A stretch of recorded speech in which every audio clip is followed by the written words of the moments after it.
In the humid dawn of June 12, 1979, a cargo plane vanished over the Sonoran Desert, carrying $7 million in unmarked bills, money belonging to a Mexican cartel that operated quietly through U.S. freight routes.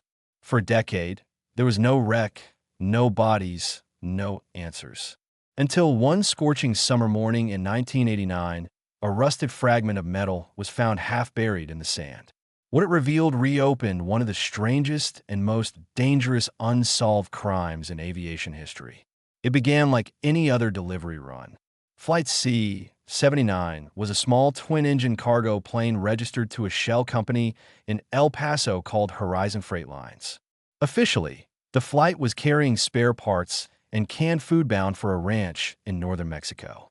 Unofficially, the plane had been repurposed for years by cartels as an airborne vault, moving money faster and safer than any road convoy. That morning, the pilot, Captain James "Jimmy" Kellen, 42, veteran of Vietnam, signed in at 4:57 a.m. with his co-pilot, a quiet man named Rick Dalton. 2 hours later, somewhere south of Tucson, the plane disappeared from radar. There was no distress call, no emergency beacon, just silence. The FBI's early investigation was perfunctory, almost routine. A few witnesses at the small airfield in El Paso remembered two men loading crates marked agricultural equipment. One of them wore a mechanic's jacket with no insignia. Another, a tall man with a mustache, seemed nervous, checking his watch repeatedly. No one thought much of it until a day later when Horizon Freight's owner, Arthur Raines, reported that the aircraft was missing and that the cargo's value was confidential. That phrasing, confidential, would later become the focus of years of speculation. For weeks, the desert was combed by rescue teams and federal agents. Nothing, not a trace. No fuselage, no oil slicks, no black box signal. The official report, dated July 1979, simply read, "Aircraft presumed down due to unknown mechanical failure." No survivors expected, but within cartel circles, rumors spread like wildfire. The plane, they said, had been hijacked midair by its own crew. The money, $7 million in bundled $100 bills, had vanished with them. Jimmy Kellen's wife, Laura, gave a single interview that summer. Her voice trembled through the local AM radio broadcast. He was tired of flying other people's secrets. He said one day he'd make his own luck. She never spoke publicly again. The house was sold a year later, her whereabouts unknown. As for Rick Dalton, nothing was ever found. No records, no family, no photographs. It was as if he had never existed before that flight. By 1980, the case had been quietly shelved. The FBI closed it under the classification unrecoverable assets, domestic airspace. But people in El Paso whispered. Truckers along Interstate 10 claimed they saw a low-flying aircraft the night before it disappeared, its lights off, gliding soundlessly toward the mountains. Others swore they saw two men at a gas station near Nogales that same week, one with a fresh burn on his arm, paying in crisp new hundreds. A decade passed. The desert reclaimed its secrets. Then, on August 2nd, 1989, a geology student named Michael Estrada stumbled upon a piece of scorched aluminum while surveying near the Sierra del Mirador Ridge, about 60 miles south of the last known flight path. Embedded in the rock was a small metal plate, C-79. Nearby, under layers of sand, were fragments of rubber, wiring, and, most chillingly, a rusted handcuff still latched to a piece of seat frame. The discovery triggered a reopening of the file. Special Agent Howard Green, now retired but then newly assigned to the El Paso field office, was called to oversee it. Green was known for his patience and his dry, methodical way of speaking. In an archived interview from 1997, he recalled, "When we saw that handcuff, we knew something had gone very wrong on that plane. Someone wasn't supposed to be free." The wreckage was minimal. The crash had scattered debris over a wide area, and most of the money, if it had ever been there, was gone. But amid the rubble, investigators found something that didn't fit, a small leather satchel, still intact. Inside, a map with red markings along the border routes and a folded Polaroid. The photograph showed two men standing in front of the cargo plane, both smiling. One was clearly Kellen. The other wasn't Dalton. It was someone else, younger, clean-shaven, wearing the same mechanic's jacket described by the witnesses. On the back of the photo, faint pencil writing read, June 9th, last job. It was the first concrete evidence suggesting a third man had been involved. Green and his partner, a younger agent named Marissa Lowe, began reconstructing the case from scratch. They visited old Horizon Freight employees, most of whom had long since disappeared into retirement or exile. One, a former dispatcher named Benny Ruiz, finally admitted something no one had put on record. That flight was never meant to land where they said. It was supposed to touch down near Agua Prieta. Then something changed last minute. Someone else gave orders. When pressed for who, Ruiz only said, ask the man in the white Cadillac. He always waited at night. That cryptic line would haunt Green for years. The investigation hit a wall until a lab test on the Polaroid revealed a partial fingerprint. It wasn't Kellen's or Dalton's. It matched a small-time mechanic named Terry Cole, who had worked briefly at Horizon's hangar and then vanished in 1980 after cashing a $14,000 cashier's check from a bank in Yuma. Cole was never charged with anything. The trail went cold. But Green wasn't convinced. He requested Cole's employment records, which showed a curious notation beside his last entry. Special maintenance, C-79, June 11th, 79, the day before the flight.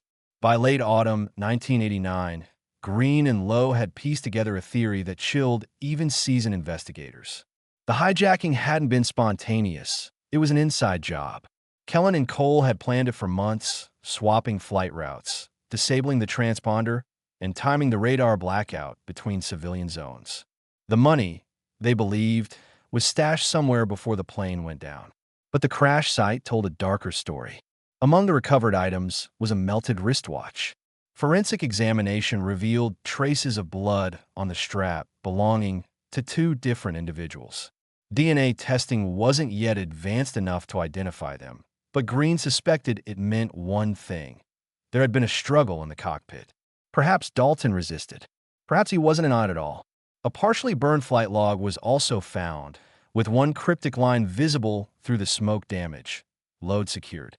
Second hatch sealed. Investigators puzzled over that phrase for months. What second hatch? Horizon Freight's C-79 model had only one cargo door, unless it had been modified. Then came a remarkable twist. A retired customs officer named Evelyn Ward contacted Green after seeing a brief TV segment about the case. She said she remembered inspecting a strange cargo plane at the El Paso airfield in early June 1979. It had a false floor, she said, a compartment no thicker than a few inches. They said it was to balance the load. I didn't buy it, but I had no authority to open it. If true, that false floor could have easily concealed millions in cash. It also meant the hijackers might have removed part of it before takeoff or during the flight. In November 1989, after weeks of digging, Lowe uncovered an even stranger clue. A torn section of a cashier's receipt dated June 14, 1979, 2 days after the crash. It was from a hardware store in Silver City, New Mexico. The signature read T. Cole. The purchase: rope, gloves, and a small shovel. That single receipt changed everything. It proved at least one person had survived the crash. Archive, field note, case file hashtag C79-1989. Recovered receipt suggests survivor. Probability of hidden stash high. Recommend re-excavation of Sector B, Mirador Canyon. Possible burial zone. The team returned to the site. Using metal detectors and ground-penetrating radar, they combed the canyon for days. Nothing. But then, near a dried-out creek bed, they found something glinting in the sand. A fragment of bone and, beside it, a rusted revolver. The serial number traced back to Rick Dalton. The bullet chamber held 5 rounds. One had been fired. Forensics later confirmed that the bone fragment matched Dalton's DNA profile, his only confirmed remains. There was no trace of Cole. The conclusion was grim but logical. The hijacking went wrong. Kellen and Cole tried to overpower Dalton, but during the chaos, the plane went down. Cole escaped the wreck, buried the money, and vanished. That was the story Green presented in his 1990 report. But privately, he had doubts. In a memo to the Bureau dated February 12, 1990, he wrote, Cole, likely alive, may have assumed new identity. Unclear whether all cash recovered or divided prior to crash. One witness indicates possible accomplice on ground. Who was the accomplice? And why had no trace of the money ever resurfaced? The case would remain dormant for another 6 years, until a sudden development from an unexpected source reignited it. But that's for the next chapter. Because on a rainy morning in 1996, a letter arrived at the FBI's El Paso office, addressed simply to Agent Green, retired. Inside was a Polaroid. It showed two men sitting beside a campfire. One of them looked eerily like Terry Cole. The other wore a pilot's jacket with a name patch that read J. Kellen. And behind them, half buried in sand, was a wooden crate marked Horizon Freight Lines. The photograph was mailed without a return address. Postmarked from a small town in Arizona called Bisbee, it reached the FBI office in El Paso on March 3, 1996. The paper was old, sun-faded, the ink slightly bled from humidity. But the faces were unmistakable, James Kellen and Terry Cole, sitting side by side as if time had stopped in 1979. When the image was shown to Agent Howard Green, he reportedly sat in silence for nearly a minute before saying, either this is the cruelest prank I've ever seen, or two ghosts just came back from the desert. The Bureau reopened the file under a new classification, C-79R. The R stood for resurrection. The photograph reignited an investigation that many agents considered cursed. Green was retired by then, but he agreed to consult. His former partner, Marissa Lowe, now a senior field investigator, took lead. She started by tracing the paper stock and the type of Polaroid film.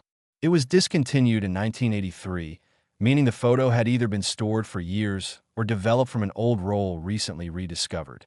The fire in the picture suggested a desert campsite, possibly near the original crash site.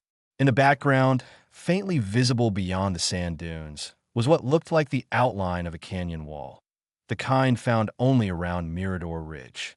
Lowe and her team revisited the area, this time with ground-penetrating scanners, drones, and a small convoy of forensic experts. They found the remnants of a camp, melted bottles, scraps of fabric, and half-buried tins of coffee. And beneath one of the stones, a metal box.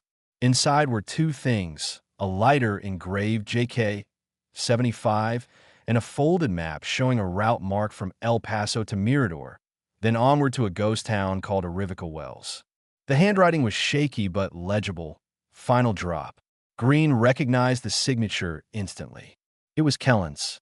Investigators theorized that after the crash, Kellen had survived alongside Cole. They had somehow escaped detection, possibly helped by locals or cartel contacts, and had spent years hiding the money, moving it piece by piece through desert routes. The trail pointed toward Arivica Wells, a forgotten mining settlement, abandoned since the 1950s. Lowe, accompanied by two field agents, arrived there in April 1996. The place was a skeleton of rust and dust, collapsed shacks, broken bottles, and tumbleweeds tangled in old barbed wire. But inside the ruins of what had once been a saloon, they found something extraordinary, a ledger. The pages were brittle but intact. On one, a list of dates and numbers, June 1979 through September 1980, and beside each, amounts in thousands. At the bottom, a final entry, 7 million done. That ledger changed everything. If genuine, it meant the entire sum had been moved, laundered, or divided long ago. But the question was, by whom? During interviews with locals, an elderly man named Frank Hanley, who had worked security for a nearby oil company in the 1980s, recalled seeing two fellas living out there in the hills. One, he said, had a limp. The other always carried a shortwave radio. They didn't talk much, Hanley said.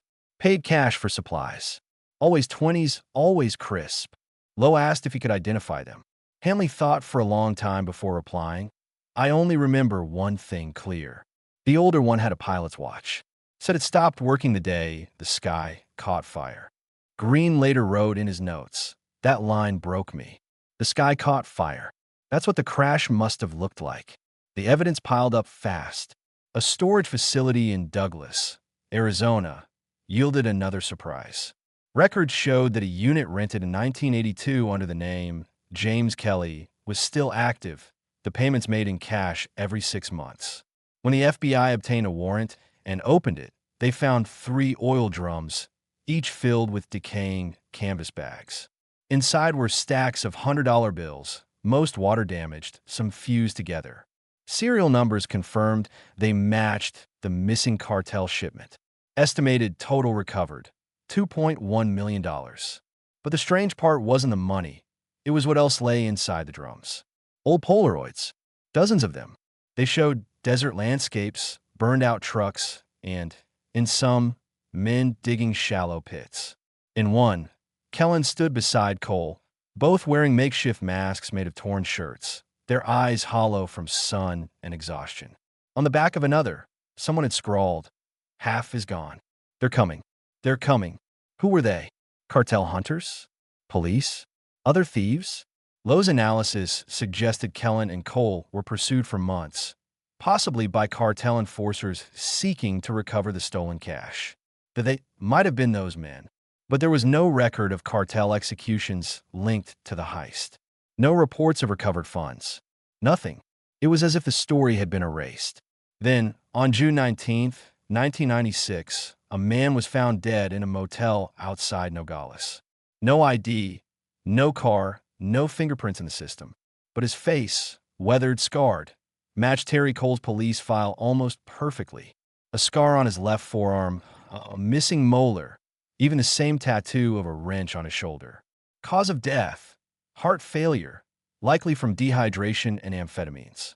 In his pocket, a torn newspaper clipping about the reopening of the Sky Heist investigation, and a note. The handwriting was identical to that on the map. It read, "He's still out there. Don't dig." The motel's night clerk told investigators the man had checked in under the name Thomas Raines. That surname matched the original owner of Horizon Freight, the company that operated the stolen plane. Coincidence or message? It was impossible to say. Green flew out to Nogales to view the body himself.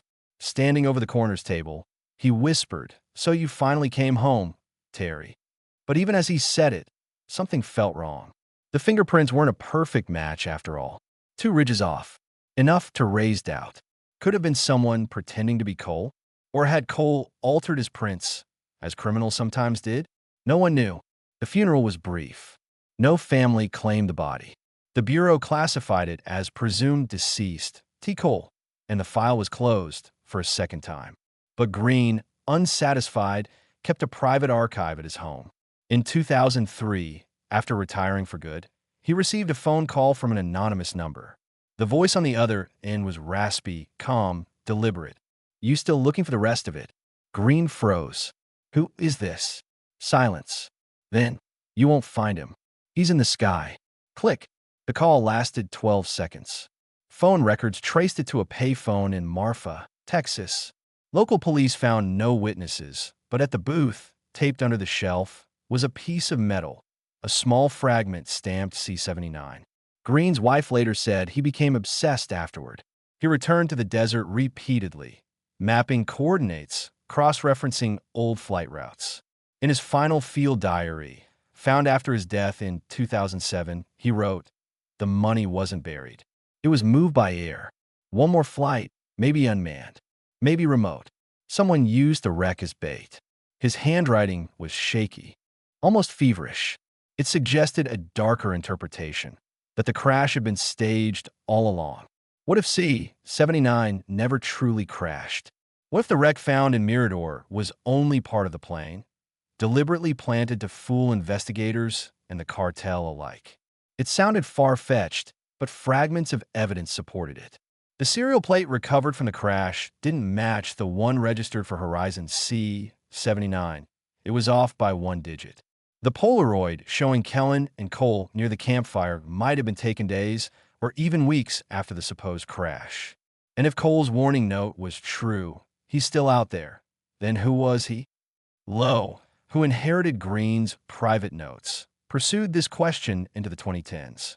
She discovered that a small aircraft fitting C-79's dimensions had landed illegally in Belize in July 1979, 2 weeks after the disappearance. The tail number was painted over, but a witness, a farmer, described the pilot as an American man with sunburned hands. The local registry called it an unscheduled medical supply delivery. No record of departure. If Kellen had flown there, he could have vanished completely. New name, new country, new life. But even fugitives leave traces. In 2015, an estate sale in Honduras listed an item that drew her attention: a pilot's watch engraved JK-75. It matched the one found at Mirador, except for one detail. The second hand was intact and ticking. Lowe bought it through an intermediary. When she opened the back, she found something unbelievable: a piece of folded paper. Faded, nearly disintegrated, but readable. It was a bank transfer slip dated March 1981 from Banco Nacional de Panama. The amount: $1,200,000. Recipient: Aerolíneas del Sol. Zenda, Kellen. The trail ended there, but it confirmed what Green had long suspected. Kellen had survived, escaped, and laundered part of the money through Central America. The remaining millions, wherever they were, had either been hidden or spent decades ago. Lowe presented her findings in a private briefing in 2018, marking the unofficial end of the Sky Heist case. Yet one final twist emerged from the shadows. A journalist named Daniel Reyes contacted her claiming he had interviewed an elderly pilot in Costa Rica who went by Jim. The man claimed to have once flown with devils and buried angels. When shown the old Polaroid from 1996, Reyes said the man wept quietly and whispered, "We didn't steal it. We took back what they stole first." That quote would haunt Lowe. It suggested that Kellen's motive hadn't been greed, but revenge. Perhaps the cartel had used him. Perhaps he'd lost someone to them. It reframed the entire heist. Was it theft or retribution? In 2019, Lowe visited Costa Rica herself, but the man had died 2 weeks prior. His effects were gone. All that remained in the apartment was a wooden crate marked Horizon Freight Lines. Inside, one rusted propeller blade, a faded flight jacket, and a sealed envelope. It contained a single photograph, a wide shot of the desert at dusk, 2 figures walking toward the horizon. On the back, "Tell Green we made it." Green had been dead 12 years. The story should have ended there. But in early 2020, satellite imaging near the old Mirador Ridge site detected an unusual metallic reflection, consistent with a buried object roughly 20 meters wide. Due to restrictions and safety concerns, excavation was delayed. In 2022, a private exploration company, under federal supervision, finally dug there. They found what appeared to be the remains of an aircraft fuselage, intact, sealed, and remarkably preserved under sand. When the door was pried open, investigators saw rows of empty crates. Except one. Inside that crate, wrapped in oilcloth, lay a bundle of bills. Old, crisp, 1970s print. Beside it, a small plaque reading, "For Laura."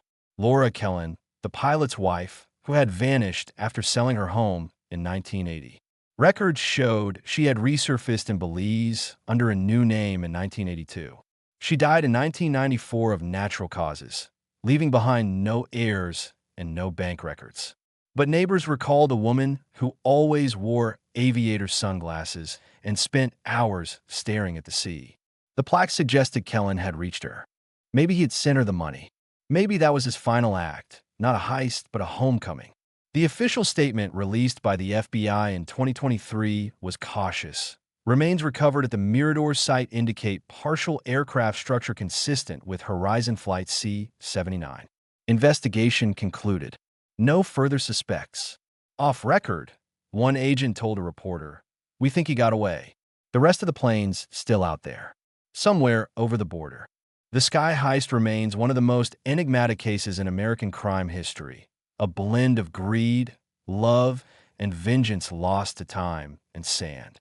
No one knows where the missing millions went, or if Kellen truly survived beyond that photograph.